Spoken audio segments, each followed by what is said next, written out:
Hi friends, ಈಗ ಇಲ್ಲಿ ಮುರ್ಲಣ್ಣು ಕಾಣಿಸ್ತಿದೆಯಲ್ವಾ, ಈ ಮುರ್ಲಣ್ಣಿಂದ ಯಾವ ರೀತಿಯಾಗಿ ಶರ್ಬತ್ ಮಾಡೋದು ಅಂತ ತಿಳಿಸ್ಕೊಡ್ತೀನಿ ಆಯ್ತಾ. ಫ್ರೆಂಡ್ಸ್, ಇಲ್ಲಿ ಮುರ್ಲ್ ಹಣ್ಣು ಮತ್ತೆ ಕಾಯಿ ಎಲ್ಲ ಕೂಡ ಮಿಕ್ಸ್ ಇದಾವೆ. ಇದು ಮರದಿಂದ ಕೊಯ್ಕೊಂಡು ಬಂದಿರೋದು. ಈಗ ಇಲ್ಲಿ ಇರುವಂತ ಹಣ್ಣನ್ನಷ್ಟೇ ಆರಿಸ್ಕೊಳ್ಬೇಕು ಮೊದಲು. ಚೆನ್ನಾಗಿರುವಂಥ ಮುರ್ಲ್ ಹಣ್ಣನ್ನು ಸ್ವಲ್ಪ ಆರಿಸಿ ಈಗ ತೋಪಲ್ಲಿ ಹಾಕಿ ಇಟ್ಕೊಂಡಿದ್ದೀನಿ. ಇದನ್ನು ಸ್ವಲ್ಪ ಕ್ಲೀನಾಗಿ ತೊಳೆಯೋಣ. ಸ್ವಲ್ಪ ನೀರು ಹಾಕಿ ತೊಳ್ಕೊಳ್ತೇನೆ ಆಯಿತಾ.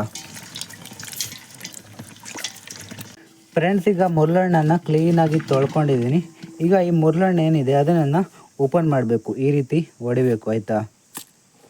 ಈ ರೀತಿ ಹೊಡ್ಕೊಂಡು ಈ ಬೀಜ ಇರುತ್ತಲ್ವ, ಈ ಬೀಜವನ್ನು ಈ ತೋಪಲ್ಲೇ ಇಟ್ಕೊಳ್ತೀನಿ.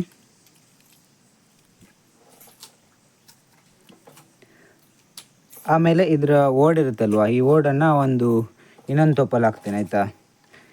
ಇದೇ ರೀತಿಯಾಗಿ ಎಲ್ಲ ಮುರ್ಲಣ್ಣನ್ನು ಹೊಡ್ಕೊಳ್ಳಿ. ಹಾಗೆ ಈ ಬೀಜ ಎಲ್ಲ ಕೂಡ ತೆಕ್ಕೊಳ್ಬೇಕು.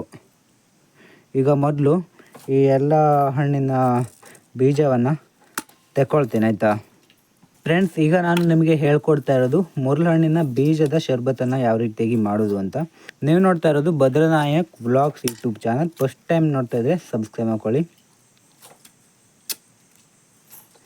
ಗಾಯ್ಸ್. ಹಾಗೆ ಈಗ ಓಡಿದೆಯಲ್ವಾ, ಈ ಓಡಿಂದನೂ ಕೂಡ ಶರ್ಬತ್ತನ್ನು ಮಾಡ್ಬೋದು. ಅದು ಯಾವ ರೀತಿಯಾಗಿ ಮಾಡೋದು ಅಂತ ನೆಕ್ಸ್ಟ್ ವೀಡಿಯೋದಲ್ಲಿ ತಿಳಿಸ್ಕೊಡ್ತೀನಿ. ಅದಕ್ಕೆ ಈ ಓಡನ್ನು ತೆಗೆದು ಒಂದು ತೋಪಲ್ಲಿ ಇಟ್ಕೊಳ್ತಾ ಇದ್ದೀನಿ. ಫ್ರೆಂಡ್ಸ್, ಈಗ ನೋಡಿ ಬೀಜ ಎಲ್ಲ ಕೂಡ ಹೊರಗೆ ತೆಗೆದಾಗಿದೆ.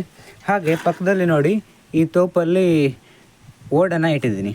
ಈ ಓಡಿಂದ ಕೂಡ ಶರ್ಬತ್ತನ್ನು ಮಾಡ್ಬೋದು. ಅದರಿಂದ ಈ ಓಡನ್ನು ತೆಗೆದಿಟ್ಟಿದ್ದೀನಿ. ಈ ಓಡಿನ ಶರ್ಬತ್ತನ್ನು ನಾಳೆ ಮಾಡ್ತೀನಿ ಆಯಿತಾ. ಅಂತಂದರೆ ಇವತ್ತೇ ಈ ಓಡಿನ ಶರ್ಬತ್ತನ್ನು ಮಾಡೋದಕ್ಕೆ ಆಗೋದಿಲ್ಲ. ಈ ಓಡಿನ ಶರ್ಬತ್ತು ಯಾವ ರೀತಿ ಮಾಡೋದು ಅಂತಂದರೆ, ಈ ಓಡನ್ನು ತೆಗೆದು ಇದಕ್ಕೆ ಸ್ವಲ್ಪ ಸಕ್ಕರೆಯನ್ನು ಹಾಕಿ ಇಡಬೇಕು. ಇವತ್ತು ಸಕ್ಕರೆಯನ್ನು ಹಾಕಿ ಇಟ್ಟರೆ ನಾಳೆ ಅದನ್ನು ಶರ್ಬತ್ತು ಮಾಡಲಿಕ್ಕಾಗುತ್ತೆ. ಅದರಿಂದ ಇವತ್ತು ಶರ್ಬತ್ತಿಗೆ ಸಕ್ಕರೆಯನ್ನು ಹಾಕಿ ಇಡ್ತೀನಿ ಆಯಿತಾ. ನಾಳೆ ಯಾವ ರೀತಿಯಾಗಿ ಮಾಡೋದು ಅಂತ ಇನ್ನೊಂದು ವಿಡಿಯೋದಲ್ಲಿ ತಿಳಿಸ್ಕೊಡ್ತೀನಿ. ಈಗ ನಾವು ಬೀಜದ ಶರ್ಬತ್ತನ್ನು ಯಾವ ರೀತಿಯಾಗಿ ಮಾಡೋದು ಅಂತ ನೋಡೋಣ. ಈಗ ಬೀಜ ಎಲ್ಲ ಕೂಡ ತೆಗೆದು ಆಗಿದೆ. ತೆಗೆದಿರುವಂಥ ಬೀಜವನ್ನು ಈ ರೀತಿ ಗಟ್ಟಿಯಾಗಿ ಅಡಚಬೇಕು ಆಯಿತಾ. ಈ ಬೀಜದಲ್ಲಿರೋ ಎಲ್ಲ ರಸ ಕೂಡ ಬಿಡಬೇಕು. ಆ ರೀತಿಯಾಗಿ ಗಟ್ಟಿ ಪ್ರೆಸ್ ಮಾಡಿ, ಆವಾಗ ಅದೆಲ್ಲ ಕೂಡ ರಸವನ್ನು ಬಿಡುತ್ತೆ. ಫ್ರೆಂಡ್ಸ್, ಈಗ ನೋಡ್ತಾ ಇದ್ದೀರಲ್ವ, ಬೀಜ ಎಲ್ಲ ಕೂಡ ತೆಗೆದಿದ್ದೀನಿ, ರಸವನ್ನು ರೆಡಿ ಮಾಡ್ಕೊಂಡಿದ್ದೀನಿ ಆಯಿತಾ. ಫ್ರೆಂಡ್ಸ್, ಈಗ ರೆಡಿ ಮಾಡ್ಕೊಂಡಿರುವಂಥ ರಸಕ್ಕೆ ಸ್ವಲ್ಪ ನೀರನ್ನು ಸೇರಿಸ್ತಾ ಇದ್ದೀನಿ ಆಯಿತಾ. ಜಾಸ್ತಿ ನೀರನ್ನು ಹಾಕಬಾರ್ದು.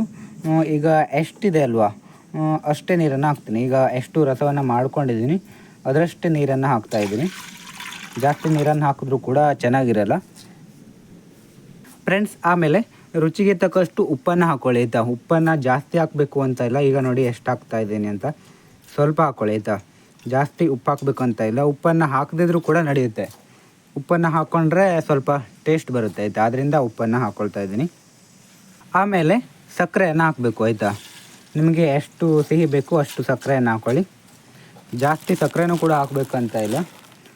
ನಿಮಗೆ ಎಷ್ಟು ರುಚಿಗೆ ತಕ್ಕಷ್ಟು ಸಕ್ಕರೆಯನ್ನು ಹಾಕ್ಕೊಳ್ಳಿ. ಸಕ್ಕರೆ, ಉಪ್ಪು, ನೀರು ಎಲ್ಲ ಕೂಡ ಹಾಕಿ ಆದಮೇಲೆ ಚೆನ್ನಾಗಿ ಈ ಥರ ಮಿಕ್ಸ್ ಮಾಡಿ ಆಯಿತಾ.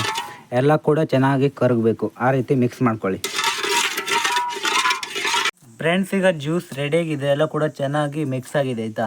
ಈಗ ಜ್ಯೂಸನ್ನು ಮಾಡ್ಕೊಂಡಾದಮೇಲೆ ನೀವು ಈಗ ಜ್ಯೂಸನ್ನು ಕುಡಿದು ಬಿಡ್ಲಿಕ್ಕೆ ಅಡಿಲ್ಲ. ಫ್ರೆಂಡ್ಸ್, ಈಗ ಜ್ಯೂಸನ್ನು ರೆಡಿ ಮಾಡಿಕೊಂಡು ಕುಡಿತಾ ಇದ್ದೀನಿ. ನಿಮಗೆ ಕುಡಿಯೋದನ್ನು ಹೇಳೋದು ಬೇಡ ಅಲ್ವಾ, ಮಾಡಿದ್ಮೇಲೆ ಕುಡಿತೀರ. ಫ್ರೆಂಡ್ಸ್, ಇದಿಷ್ಟು ಇವತ್ತಿನ ಈ ವಿಡಿಯೋ. ಇಲ್ಲಿಗೆ ಒಂದು ವಿಡಿಯೋನ ಮುಗಿಸ್ತಾ ಇದ್ದೀನಿ. ಮುಂದಿನ ವಿಡಿಯೋದಲ್ಲಿ ಮತ್ತೆ ಖಂಡಿತ ಸಿಗೋಣ. Thank you for watching. Bye bye.